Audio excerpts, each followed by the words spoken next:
Araw-araw na mga salita ng Diyos.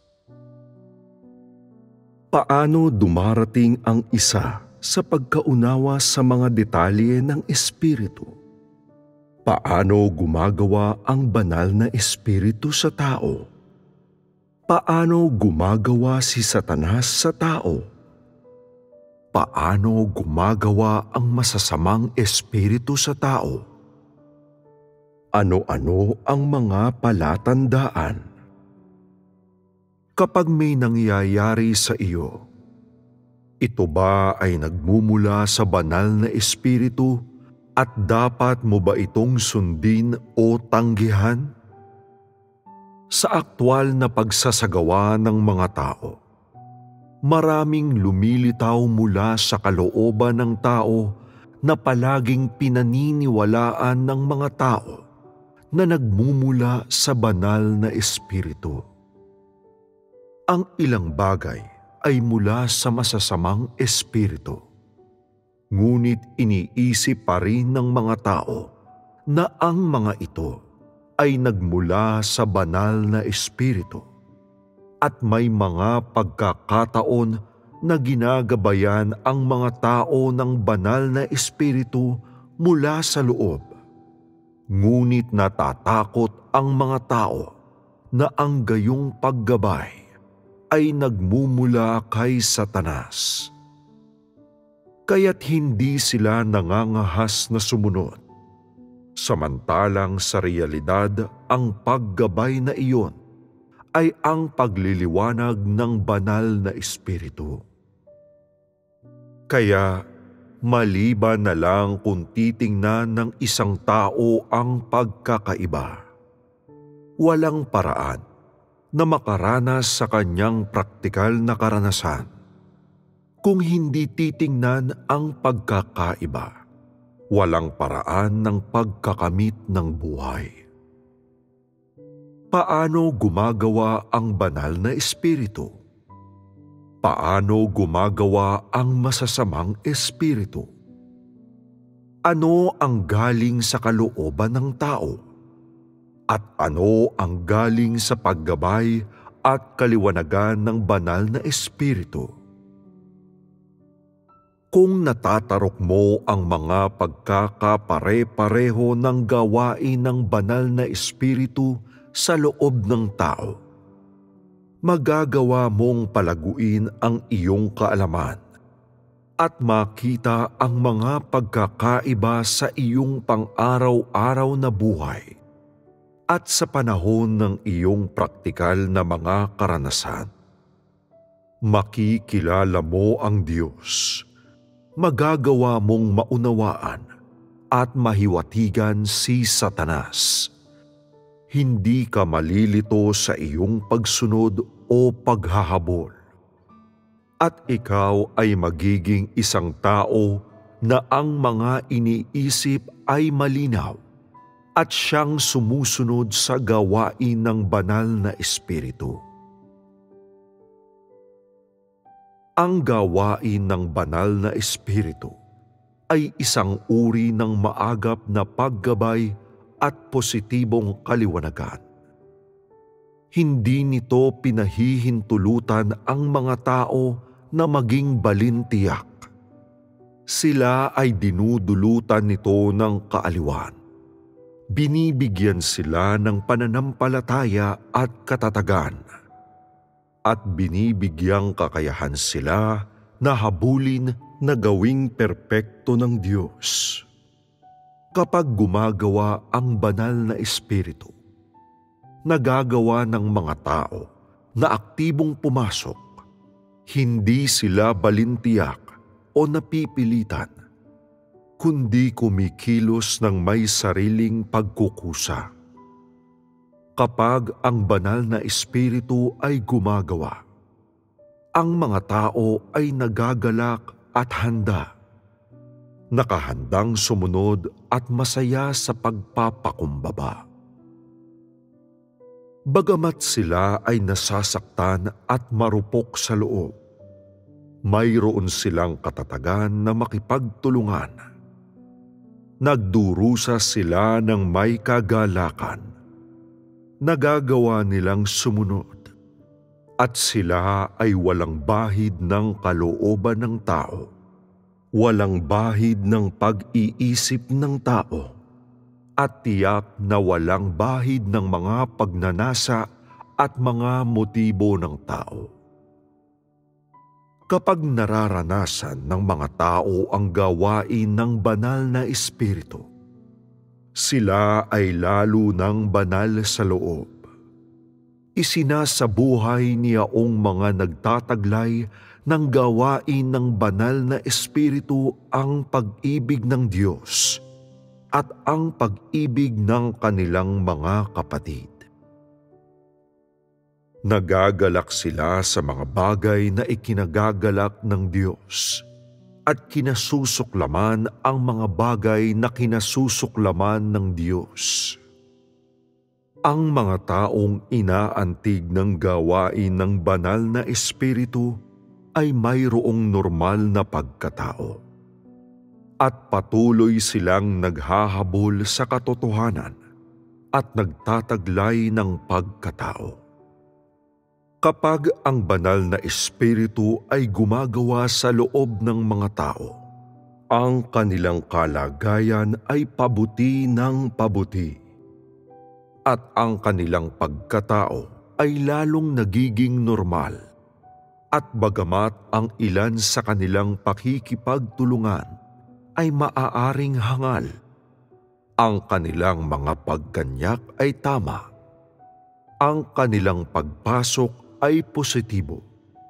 Hindi nila tinatangkang makagambala at walang masamang pag-iisip sa loob nila.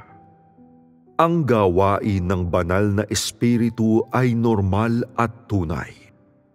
Ang banal na espiritu ay gumagawa sa tao alinsunod sa mga tuntunin ng normal na buhay ng tao, at nagsasakatuparan siya ng kaliwanagan at paggabay sa loob ng mga tao, alinsunod sa aktwal na paghahabol ng normal na mga tao.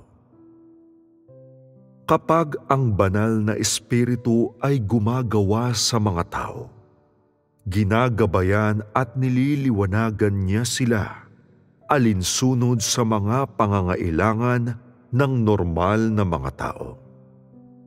Nagkakaloob siya para sa kanila, ayon sa kanilang mga pangangailangan, at positibo niyang ginagabayan at nililiwanagan sila ayon sa kung ano ang wala sa kanila at ayon sa kanilang mga kakulangan. Ang gawain ng banal na espiritu ay ang liwanagan at gabayan ang mga tao sa tunay na buhay. Kapag nararanasan lamang nila ang mga salita ng Diyos sa kanilang aktwal na buhay, saka nila nagagawang makita ang gawain ng banal na espiritu.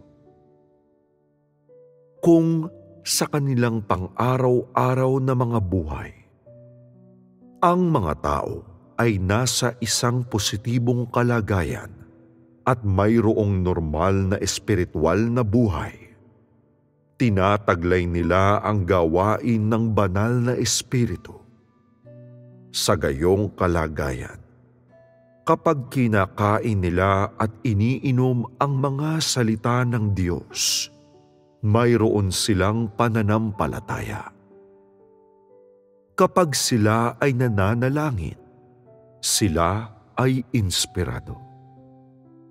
Kapag mayroong nangyayari sa kanila, sila ay hindi balintiyak.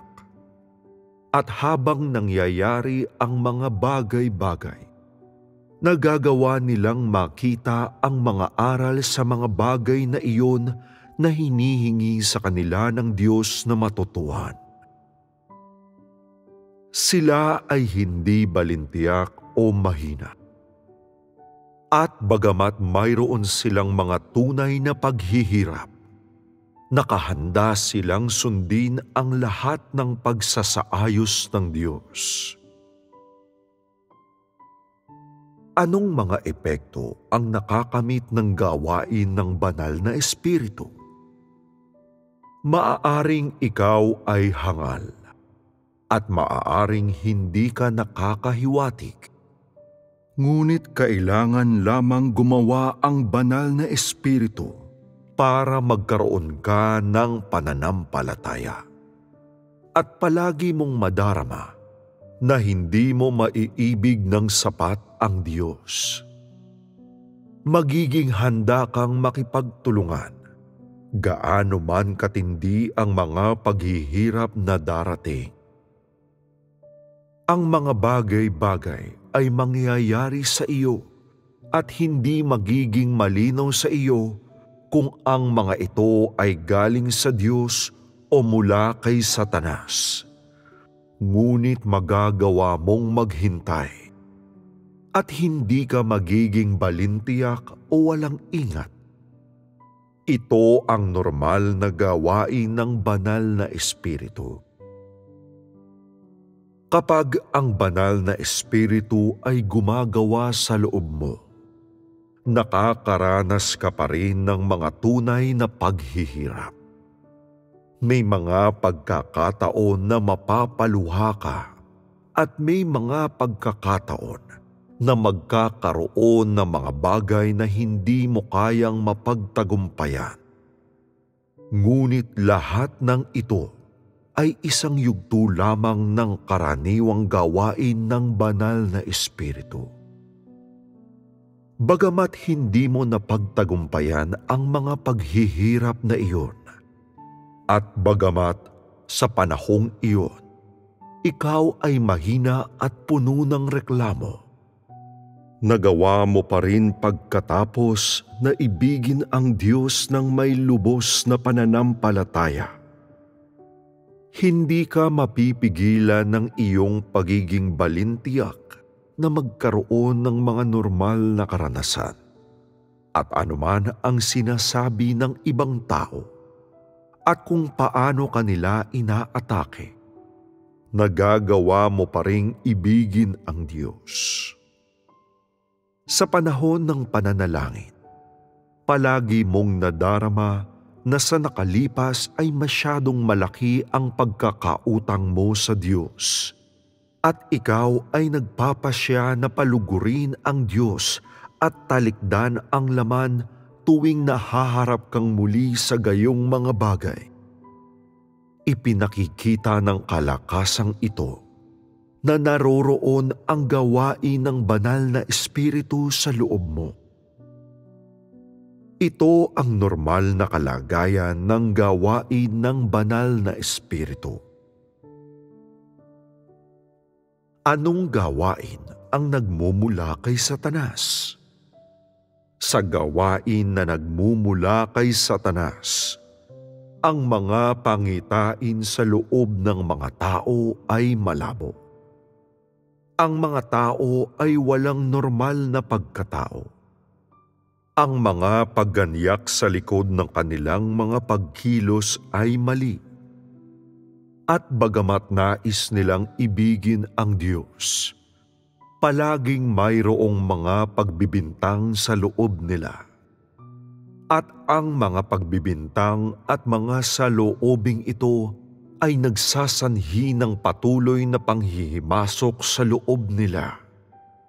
Pinipigilan ang paglago ng kanilang buhay at pinahihinto sila sa pagharap sa Diyos sa normal na kalagayan. Na ang ibig sabihin, sa sandaling ang gawain ni Satanas ay nasa loob ng mga tao, ang kanilang mga puso ay hindi kayang maging panatag sa harap ng Diyos. Hindi alam ng gayong mga tao kung ano ang gagawin sa kanilang mga sarili kapag nakakakita sila ng mga taong sama-samang nagtitipon. Nais nilang tumakbo palayo at hindi nila nagagawang ipikit ang kanilang mga mata kapag nananalangin ang iba.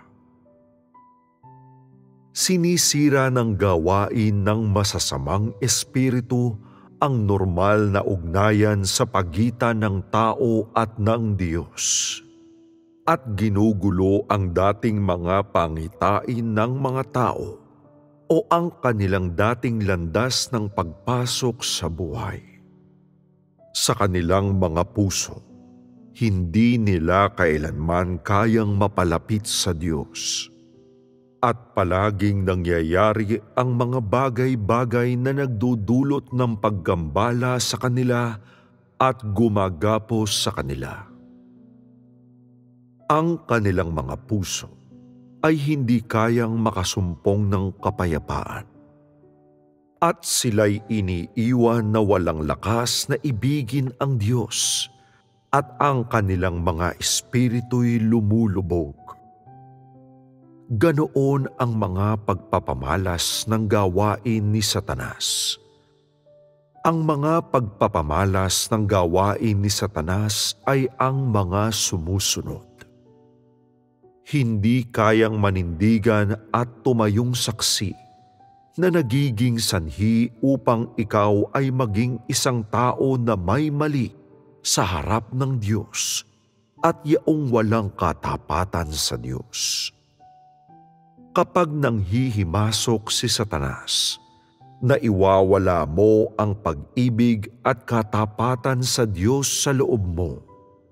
Ikaw ay tinatanggalan ng isang normal na kaugnayan sa Diyos. Hindi mo hinahabol ang katotohanan o ang pag-unlad ng sarili mo. Ikaw ay umuurong at nagiging balintiyak. Nagpapasasa ka. Hinahayaan mo ang malayang paglaganap ng kasalanan at hindi namumuhi sa kasalanan. Higit pa roon, ginagawa kang napakasama ng panghihimasok ni Satanas. Nagiging sanhi ito upang ang pag-antig ng Diyos ay maglaho sa loob mo at itinutulak ka nitong magreklamo tungkol sa Diyos at kalabanin siya, na umaakay sa iyong mag-alinlangan sa Diyos. Mayroon pang panganib na tatalikuran mo ang Diyos. Ang lahat ng ito ay nagmumula kay Satanas.